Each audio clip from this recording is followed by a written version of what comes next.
नमस्कार. कालच नांदणी गावातून आपल्या सर्वांची लाडकी हत्नी महादेवी हिला पेटाच्या तक्रारीवरनं कोर्टाच्या आदेशानं नेण्याचं काम प्रशासनाच्या वतीनं करण्यात आलं. भावनांचा उद्रेक झाला. सगळं गाव जमलं होतं आणि आपल्या लाडकी हत्नी आज आपल्यातनं पुढे जाते हे पाहिल्यानंतर जीव पिळून काढणारा प्रसंग. मग महाराजांचा चेहरा असेल, गावकऱ्यांचे असणारे अश्रू अनावर झाले असतील, लहानांच्यापासून थोरांच्या पर्यंत सर्व गाव आपल्या कुटुंबातला एक सदस्य परगावी निघालाय काय अशा पद्धतीनं एकवटलं होतं आणि परत तिचं दर्शन होतंय की नाही अशा भावनेतनं सगळ्या गावानं निरोप देण्यापेक्षा तिची वाट गाव परत त्या ठिकाणी पाहतंय.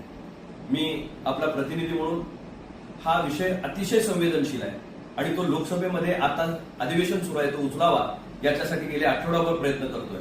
पण मागच्या पूर्ण आठवड्यामध्ये संसद चालली नाही, संसद ऍडजंट झाली, त्याच्यामुळे मागच्या आठवड्यामध्ये तो विषय घेता आला नाही. याही 2 दिवसामध्ये ऑपरेशन सिंदूरवरची राष्ट्रीय पातळीवरची चर्चा असल्यामुळे दुसऱ्या कुठल्याही विषयाला त्या ठिकाणी चर्चेला वाव नव्हता.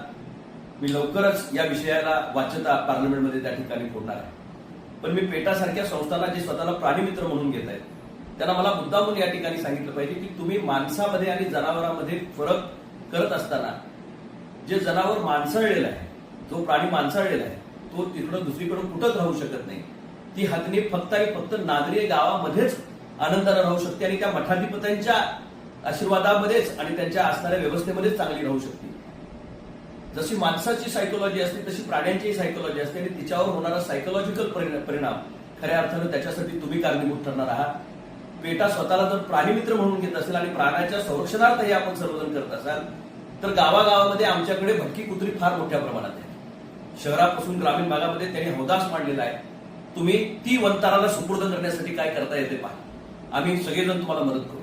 पण जे जनावर पाळीव जनावरासारखं त्या ठिकाणी राहिलंय, आमच्या बरोबर घरच्या कुटुंबाच्या सदस्यासारखं राहिलंय, त्याला इतकं प्रेम त्याचं गावकऱ्यांच्यावर आहे आणि गावातल्या लोकांचं त्याच्यावर आहे. श्रद्धेचं एक स्थान म्हणून 600 वर्षाची परंपरा त्या मठाला त्या ठिकाणी आहे.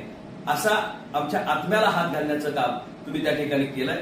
निश्चितच याला आम्ही लोकसभेमध्ये वाच्यता फोडू.